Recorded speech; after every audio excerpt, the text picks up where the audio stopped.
আসসালামু আলাইকুম। আমি এমডি নুরুল আরমান, পেশায় একজন আইটিপি সিওফি কনসালটেন্ট। পাক বাজেট নিয়ে আজকে আমরা আপনাদের সাথে একটি নতুন বিষয় নিয়ে আলোচনা করব। অতি সাম্প্রতিক বিজনেস স্ট্যান্ডার্ডে আমাদের অর্থ উপদেষ্টা ডক্টর সালেহ আহমেদ একটি কথা বলছে যে বাংলাদেশে যেসব উৎপাদনকারী প্রতিষ্ঠান আছে তাদেরকে আমরা অব্যাহতি ফ্যাসিলিটি আর দিব না, তুলে দিব। এবং তিনি আরেকটি উদাহরণ টেনে বলেছেন যে একটি কোম্পানি বা দুইটি কোম্পানি স্পেশাল এসআরও মাধ্যমে প্রতি বছর গভর্নমেন্ট থেকে কিছু সুযোগ সুবিধা নিয়ে যাচ্ছে, এই জন্য তারা এই সেক্টরে আর কোনো অব্যাহতি দিবে না। উনি যে কথাটা বলেছে এটা আসলে সঠিক, এরকম হয়। কিন্তু একটু আপনাকে গোটা বাংলাদেশের সামগ্রিক বিষয়গুলো চিন্তা করে যে কোনো উদ্যোগ নিতে হবে। আমি আমার ভিডিওতে যা কিছু বলছি সেটা আমার ব্যক্তিগত মতামত। দেখুন, একটি উৎপাদনকারী প্রতিষ্ঠান আগে বাংলাদেশে কি ছিল? আমরা ইলেকট্রনিক কোম্পানি বলতে ওয়ালটন বুঝতাম, কিন্তু এখন ইলেকট্রনিক কোম্পানি বাংলাদেশে একটি নাই, 10-15টি কম্পিটিটর বাংলাদেশে চলে আসছে ইলেকট্রনিক পিসে। আইটি কোম্পানি বলতে আমরা একটি দুইটি বুঝতাম, এখন প্রায় 15-20টা আইটি কোম্পানি বাংলাদেশে লিডিং আছে। গার্মেন্টস সেক্টর আমরা 15-20টা হাতে গোনা আগে ছিল, এখন এটা 200-300টি লিডিং কোম্পানি আমাদের গার্মেন্টস সেক্টরে আছে। তো এখন আর একটি দুইটি কোম্পানির জন্য গোটা সেক্টরটাকে ধসে ফেলা যাবে না। দেখেন, একটা উৎপাদনকারী প্রতিষ্ঠান এবং একটি ট্রেডিং প্রতিষ্ঠানের মধ্যে বাংলাদেশের প্রেক্ষাপটে অনেক ডিফারেন্ট আছে। একটি ট্রেডিং কোম্পানি যখন কোনো পণ্য বিদেশ থেকে ইম্পোর্ট করে, কেউ এটা ইম্পোর্ট করে গোডাউনে রেখে পরের দিন বিক্রি করে দিচ্ছে বা নির্দিষ্ট সময় শেষে বিক্রি করে দিচ্ছে। এতে যেটা হচ্ছে, সে গভর্নমেন্টকে ইম্পোর্ট দিচ্ছে, ডিউটি দিচ্ছে, সেটা 25%, 30%, ক্ষেত্র বিশেষে 60%। আমরা যদি গাড়ির কথা বলি সেটা 100%-এর মতো। তো আগে হচ্ছে বাংলাদেশে গাড়ি ট্রেডিং হতো কত পার্সেন্ট, এখন বাংলাদেশে গাড়ি ট্রেডিং হচ্ছে কত পার্সেন্ট, ইভেন বাংলাদেশে গাড়ির ম্যানুফ্যাকচারিং হচ্ছে। আপনি দেখেন যে একজন ব্যক্তি যখন ট্রেডিং করে তাকে সবকিছু মিলে 50 থেকে, অর্থাৎ আমি যদি ট্রেড ভ্যাট এর কথা বলি, ভ্যাট, এটি, আইটি, এসডি, সিডি, আরডি, এগুলো মিলে প্রায় 50 থেকে 60% তার খরচ পড়ে যায়। অর্থাৎ 100 টাকা যদি তার ক্রয় মূল্য থাকে, ইম্পোর্ট ভ্যালু থাকে, বেসিস ভ্যালু থাকে, তার সাথে আরো তাকে 50 বা 60% খরচ করতে হচ্ছে কাস্টম ডিউটি প্লাস হচ্ছে ট্রেড ভ্যাট বলতে আমরা যা বুঝি সেগুলোর জন্য। কিন্তু যারা উৎপাদনকারী হয় তাদেরকে গভর্নমেন্ট বাণিজ্য ব্যবসায় ধরন অনুযায়ী 5 থেকে 10 বছরের সুবিধা দিয়ে থাকে, ম্যাক্সিমাম ক্ষেত্রে 10 বছরের সুবিধা থাকে, অর্থাৎ অব্যাহতি দেওয়া হয়। ভ্যাট 0%, এআইটি 0%, বা কোনো কোনো ক্ষেত্রে 5%-এর পরিবর্তে 1%, ভ্যাট 15% বা 7%-এর পরিবর্তে 0% দেওয়া হয়, এবং কাস্টম ডিউটি 25%, 30% বা 50-60%-এর পরিবর্তে 0% ধরা হয়। কখনো কখনো এসডি 1%, 2% দেওয়া হয়। অর্থাৎ কেউ যদি ট্রেডিং করে বা অ্যাসেম্বল করে, তার ডিউটি খরচ 50 থেকে 60% হয় এসএস ভ্যালুর উপর। আর যে ব্যক্তি প্রোডাকশন করে তার হয়তো 10 থেকে 20% হয়, অর্থাৎ 40%-এর একটা গ্যাপ থাকে। আপনি বলতে পারেন তাহলে তো তার অনেক পার্সেন্ট হচ্ছে বেনিফিট নিচ্ছে না। আসলে এটাকে বৃহৎ আকারে দেখলে এই জিনিসটা পেন পিকচারটা অন্যরকম হবে। একজন ট্রেডিং ব্যক্তি যখন ট্রেডিং করে, সেটা যদি জাস্ট নিয়ে এসে বিক্রি করা হয়, তাহলে সেখানে 500 বা 1000 লোকের, মানে একটা আমি আপনাকে মাঝে ধরনের একটা ইন্ডাস্ট্রির কথা বলছি যে 500 থেকে 11 1000-এর মতো এমপ্লয়মেন্ট হয়। যখন এটা অ্যাসেম্বলে যায় তখন 1.5 থেকে 2,000 লোকের এমপ্লয়মেন্ট হয়। কিন্তু যখন এটা ইন্ডাস্ট্রি হয়ে যায় তখন এই জায়গায় 4 থেকে 5 হাজার লোকের কর্মসংস্থান হয়। তাহলে এইখানে দেখেন, এই ব্যক্তিটা যখন ইম্পোর্ট করে নিয়ে আসে, একজন উৎপাদনকারী যখন উৎপাদন ইন্ডাস্ট্রি করছে, তখন তাকে ল্যান্ড কিনতে হচ্ছে, এস্টাবলিশমেন্ট করতে হচ্ছে, বিল্ডিং করতে হচ্ছে, তার 100 থেকে 200 কোটি টাকা খরচ হচ্ছে।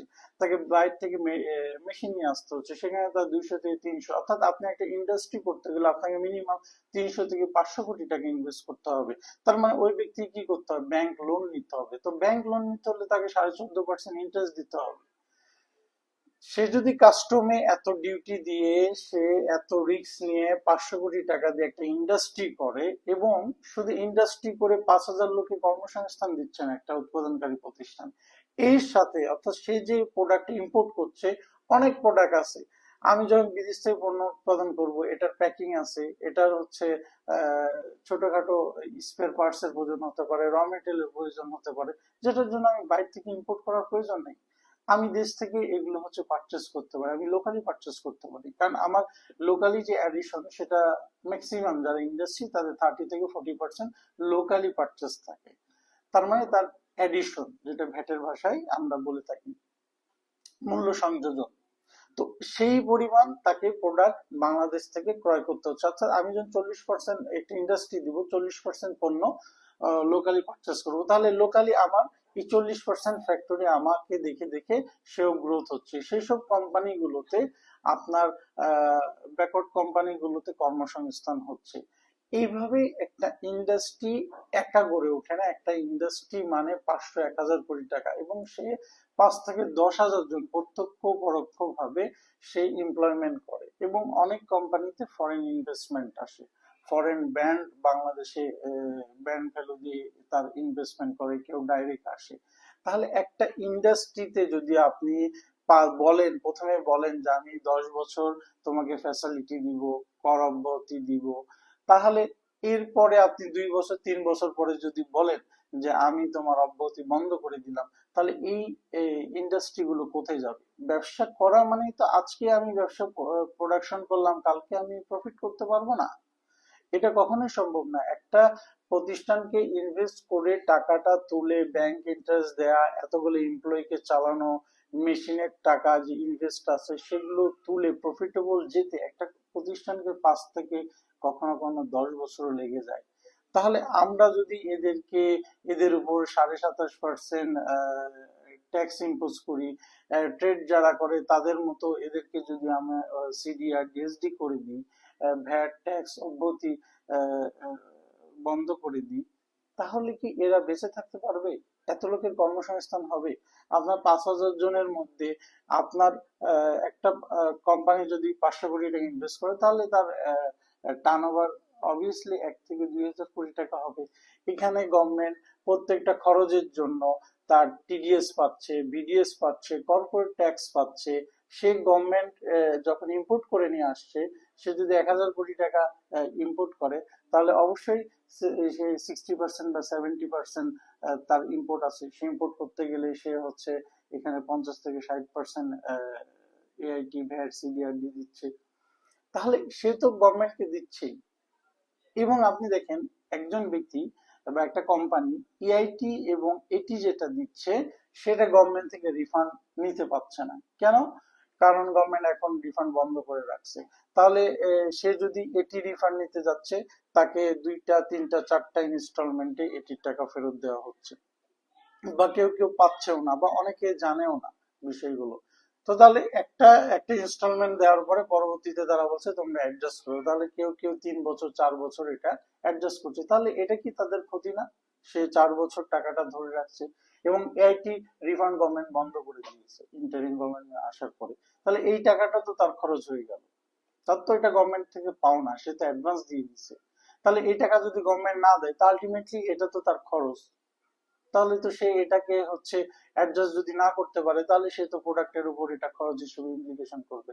পরবর্তীতে এই প্রোডাক্টটা কস্টিংটা বাড়বে, এই ইম্পোজটা কার উপর হবে? দিন শেষে এটা ভোক্তার উপর হবে।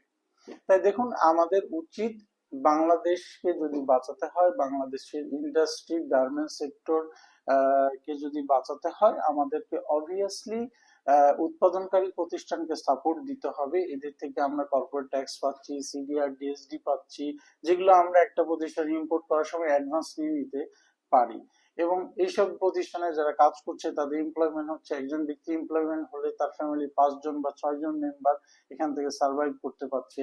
যখন একটা প্রতিষ্ঠান ইন্ডাস্ট্রি করবে, তখন এখানে অনেক টেকনোলজি হবে, সেসব বিষয়ে মানুষ এক্সপার্ট হবে, জ্ঞান অর্জন করবে, বেকারত্ব হ্রাস পাবে, মানুষের টেকনিক্যাল জ্ঞান অর্জন হবে, এবং আমাদের যে টেকনিক্যাল সাইড গুলো সেগুলো ডেভেলপ হবে, আইটি সেক্টর ডিজিটালাইজেশন হবে, যন্ত্রপাতিতে একটা বিশাল পরিবর্তন আসছে, আমরা মেশিনারিতে চলে যাচ্ছি, মানুষের যে ডিজিটালাইজেশন সেটা সম্ভব হচ্ছে। তো সবকিছুই অনেক পজিটিভ, বাট এই ধরনের ট্যাক্স ভ্যাট অব্যাহতি যদি বন্ধ করে দেওয়া হয় এই বাজেটে, তাহলে এটা মানুষের জন্য, কোম্পানির জন্য অনেক ক্ষতি হবে। তো আমার মনে হয় গভর্নমেন্টের এই বিষয়গুলো আবার বিবেচনা করা উচিত।